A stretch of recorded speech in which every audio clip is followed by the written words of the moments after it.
다음 PPT 한번 보여주세요. 그 다음 거. 임원들이 직원들에게 회사 창립 60주년 기념행사에서 가요를 개사해 회장님 찬양, 생일 축하 합창 공연을 강요했습니다. 이것도 직장 내 괴롭힘 맞죠? 강요는 안 되죠. 예. 네, 맞다는 거죠. 네. 다음 PPT 보여주십시오. 방금 읽어드린 거에서 임원을 경호처 차장으로, 회사 창립을 경호처 창설로, 회장님을 윤석열 대통령으로 바뀌면 경호처 직원들이 윤석열로부터 직장 내 괴롭힘을 당한 당사자가 됩니다. 어떻게 생각하세요?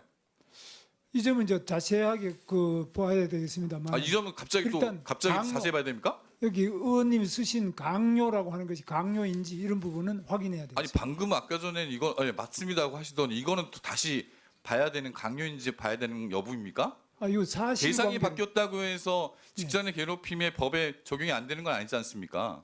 그러니까 지금 임원이 경호처 직원이 되고 회장이 윤석열이 된다고 해서 법의 적용이 바뀌는 건 아니잖아요. 그건 이제 그런 사실관계가 있느냐 하는 게 방금은 맞다고 하셨다가 또 다시 아니라고 하시니까 제가 말씀드린 거고요.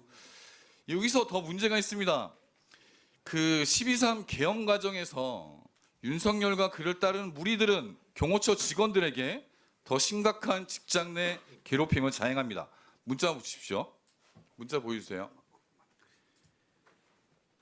경호처 직원들에게 윤석열 씨가 본인의 체포를 막기 위해 무기를 사용하라고 한 지시한 상황에 대해서 실망감을 남겨줬다. 이게 경호처 직원이 보낸 문자입니다.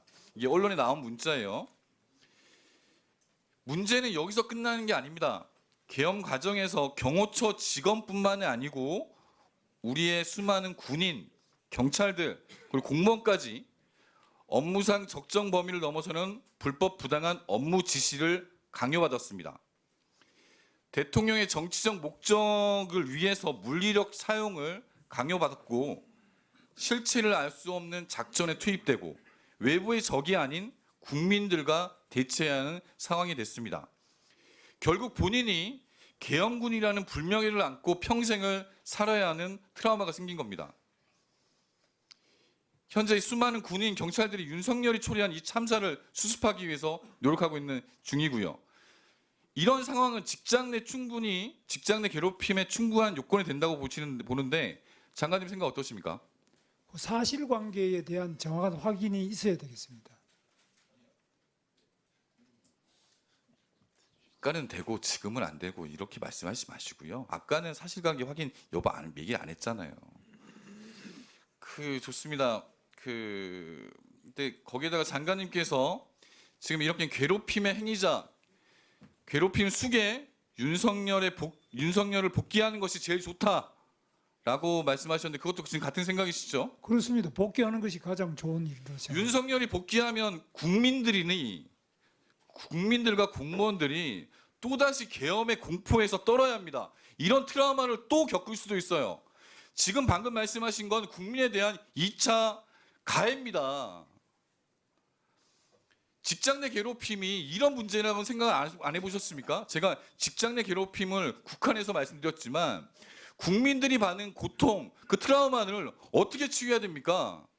그런데도 지금 윤석열 복귀해야 된다고 말씀하시는 건 국민에 대한 모독입니다. 대통령께서 국민의 투표로 당선되신 분인데 정확하게 어떤 잘못을 했는지 하는 것이 밝혀지기 전에 그렇게 일방적으로 규정하고 또 국민의 피해도 의원님께서 일방적으로 하시는 것은 정치적으로는 가능할지 몰라도 안 맞겠습니다. 그때는 잘못했다고 인정하실 겁니까? 네? 박근혜 대통령은 잘못 안 했다면서요. 박근혜 대통령이 파면될 정도의 잘못이 무엇인지에 대해서는 저는 지금도 납득하지 못합니다. 헌법재판소에서 판단한 걸 왜 장관님 스스로 판단하세요? 장관님이 그런 헌법 기관입니까? 헌법재판소의 판단에 대해서도 받아들일 수 없는 것이 있는데 박근혜 대통령이 만장일치로 파면돼야 될 하등의 근거가 없다고 생각합니다. 헌법재판소를 부정하는 겁니다. 마- 헌법기관을 부정하는 거예요. 부정하지 않습니다. 부정하신 거예요. 헌법재판소도 똑바로 해야 됩니다. 자, 똑바로 해야죠. 김태선 의원님 정리해 주십시오. 네.